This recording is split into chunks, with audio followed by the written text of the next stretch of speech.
আজকে কেক বানাবে? হ্যাঁ, আজকে মায়ের হাতে কেক খাবো। কি মজা!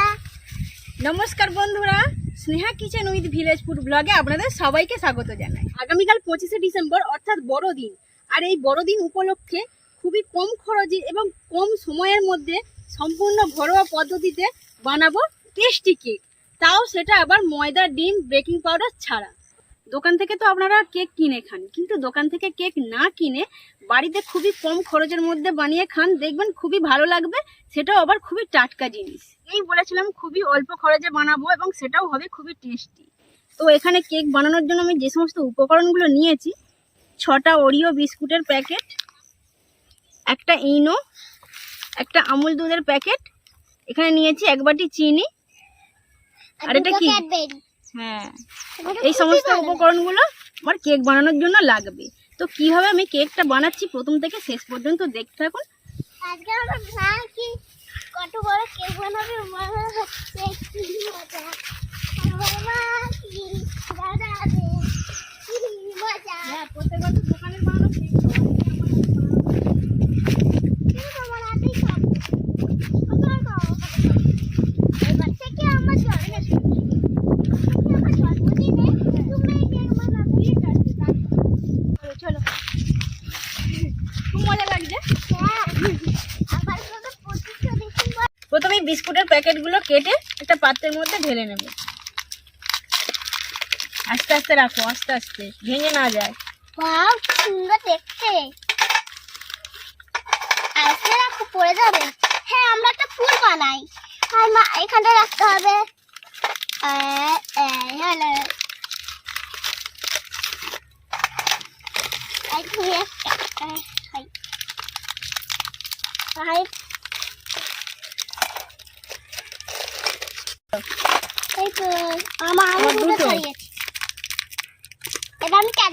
না, এখন ক্যাডবেরি ছাড়াতে হবে না, পরে পরে। এবার বিস্কুটটাকে আস্তে আস্তে ছাড়িয়ে নেব। এই ক্রিমটাকে আস্তে আস্তে একটা ছুরি দিয়ে কেটে পাত্রের মধ্যে রেখে দেব।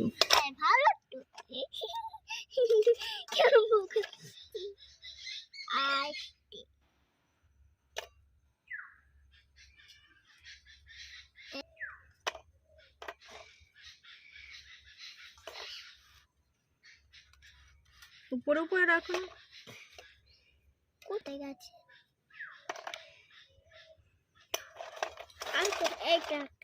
এবার বিস্কুটগুলো আধ ভাঙা করে শিলের মধ্যে গুঁড়ো করে নেব।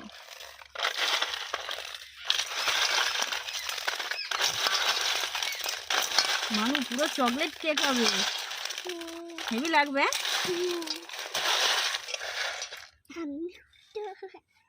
এই দেখো,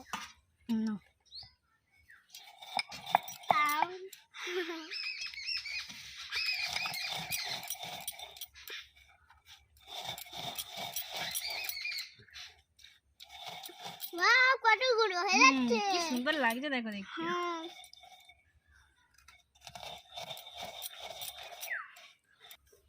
সুন্দর গুঁড়ো হয়ে গেছে। ওর একটা পাত্রের মধ্যে গুঁড়োগুলো রেখে দেবে।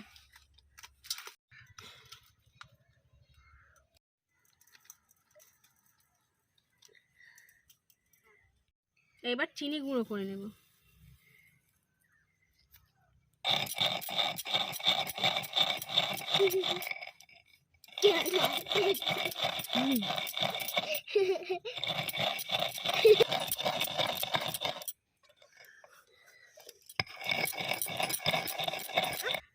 পাত্রের মধ্যে রেখে দিচ্ছি।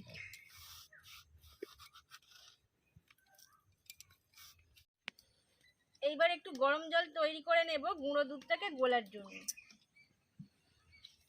পারলে আপনারা লিকুইড দুধ ব্যবহার করতে পারেন, কিন্তু গুঁড়ো দুধে ভালো লাগবে খেতে।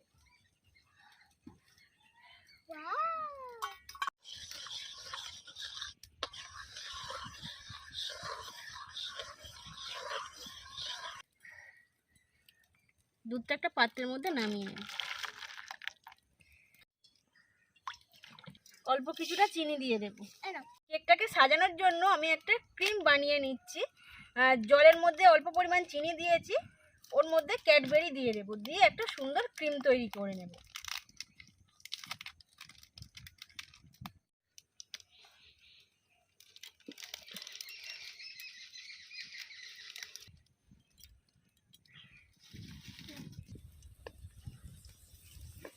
চলে করে দেখতে হবে।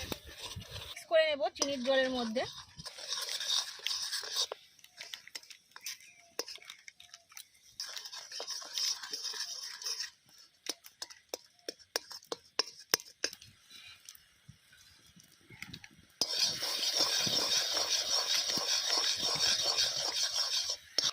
এবার এই ক্রিমটাকে আস্তে আস্তে একটা বাটির মধ্যে নামিয়ে রাখবো।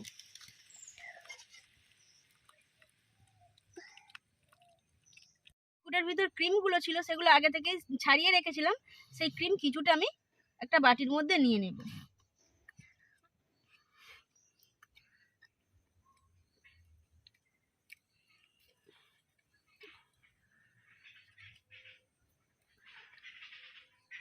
মিক্স করে নেব।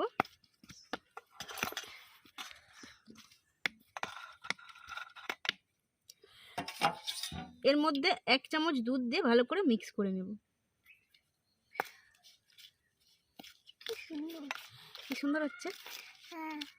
1 চামচ দুধ কম হচ্ছে, আর 1 চামচ দিতে হবে। হ্যাঁ, 1 চামচ দিলেই হয়ে যাবে। হ্যাঁ, হয়ে যাচ্ছে। আর 1 চামচ মনে লাগবে।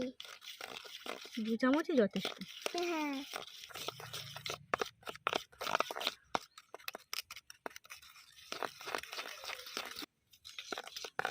দেখুন ক্রিমটা দুধ দিয়ে মাখাতে কি সুন্দর ঘন গাঢ় হয়ে গেছে।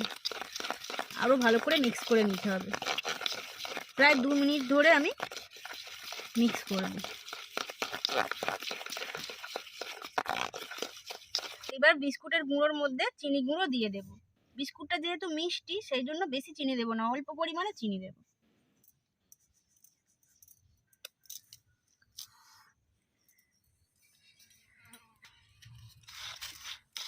চিনি এবং বিস্কুটের গুঁড়ো ভালোভাবে মিক্স করে নেব।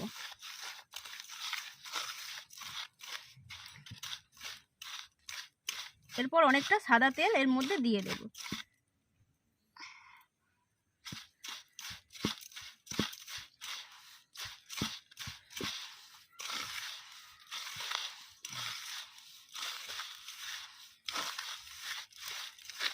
এবার অল্প অল্প করে দুধ দিয়ে বিস্কুটের গুঁড়োটাকে মিক্স করে নেব।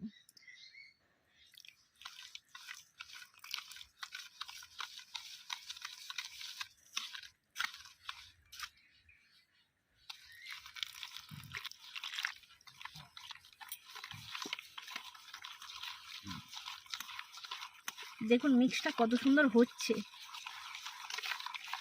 কেমন লাগছে মানো? ভালো। আমার আগে বিস্কুট ছিল না, আমার কালারটা হয়ে গেছে। আর একটু দুধ দিতে হবে।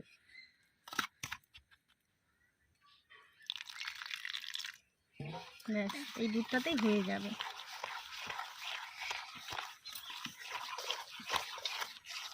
বিস্কুট গুঁড়ো, চিনি গুঁড়ো, সাদা তেল এবং দুধ দিয়ে একটা ভালো ব্যাটার তৈরি করে নেব। আর একটু পাতলা করব।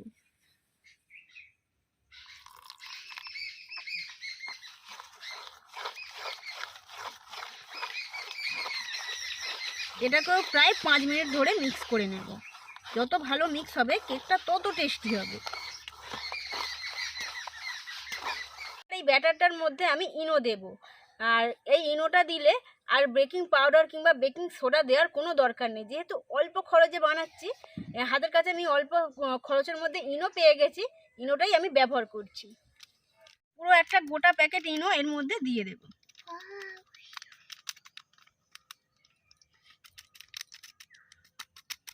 এবার ভালো করে মিক্স করে নেব। এবার দেখবেন এই যে ইনো দিচ্ছি এতে কেকটা খুব সুন্দর ফুলবে।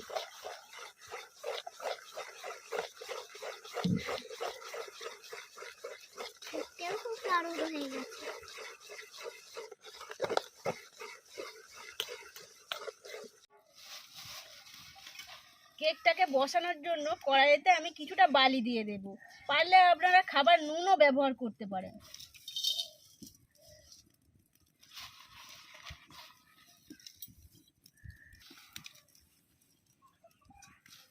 আমি এই পাত্রটা নিয়ে নিয়েছি। এই পাত্রের মধ্যে কিছুটা সাদা তেল ভালো করে গায়ের মধ্যে মাখিয়ে দেব। এরপর একটা সাদা কাগজ এর মধ্যে পেতে দেবো। ভিজে গেছে কিছু না। এইবার কেকের ব্যাটারটাকে আস্তে আস্তে এই বাটির মধ্যে দিয়ে দেব।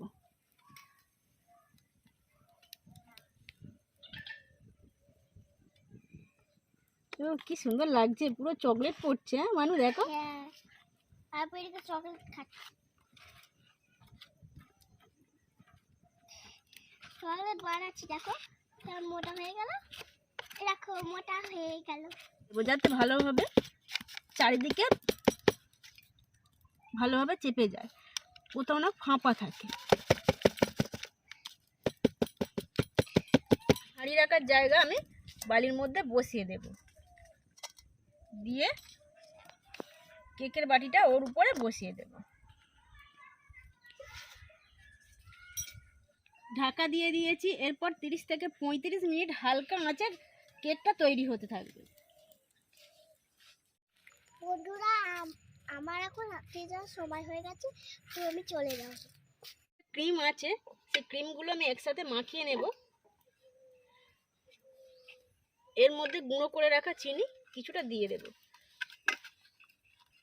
কেকের উপর সুন্দর ফুল বানানোর জন্য আমি একটু মিক্স তৈরি করে নিয়েছি ক্রিম এবং চিনির গুঁড়ো দিয়ে।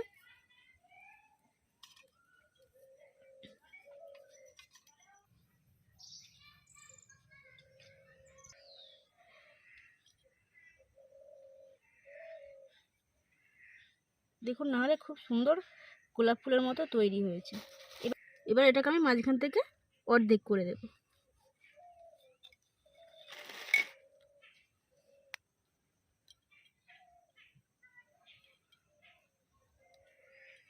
এটা বসিয়ে দিয়ে একটু মাঠের দিকে ঘুরতে এসেছিলাম। প্রায় অনেকক্ষণ টাইম অতিবাহিত হয়ে গেছে, মোটামুটি এতক্ষণ আধ ঘন্টা হয়ে গেছে। এইবার গিয়ে দেখবো কেকটা কিরকম হয়েছে।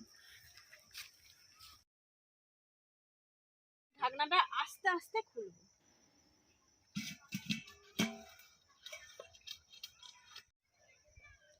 না, ছুরিটায় কিছু লাগছে না, তার মানে ভেতরটা খুব সুন্দর ভালোভাবে হয়ে গেছে। এবার আস্তে আস্তে নামিয়ে নেব। কেকটা খুব সুন্দর ফুলেছে। এবার আস্তে আস্তে এর মধ্যে নামিয়ে নেব। কাগজটার ভাঁজে ভাঁজে একটু স্টার টাইপের কেকটা দেখতে লাগছে, ভাঁজ পড়ে গিয়েছিল বলে। এবার আস্তে আস্তে কাগজটা ছিঁড়ে দেব।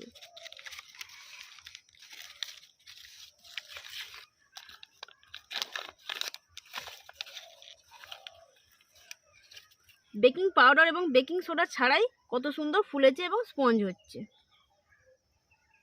এবার কেকের উপরে আমি যে ক্যাডবেরি দিয়ে একটা ক্রিম বানিয়ে রেখেছিলাম সেটা দিয়ে দেব।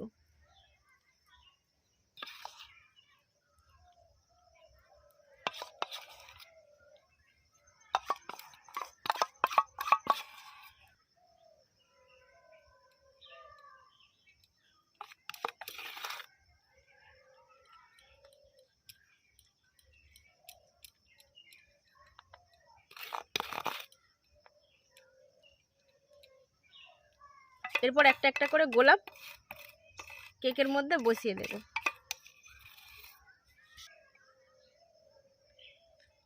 পুরো গোল করে বসিয়ে দেব।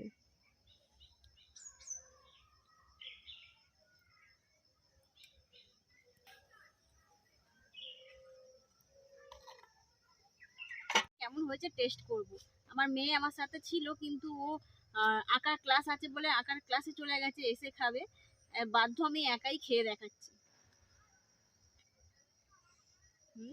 খুব দারুণ হয়েছে।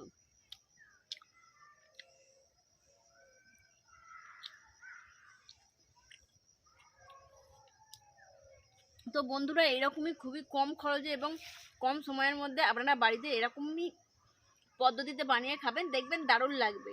আর কেমন হয়েছে অবশ্যই কমেন্ট করে জানাবেন।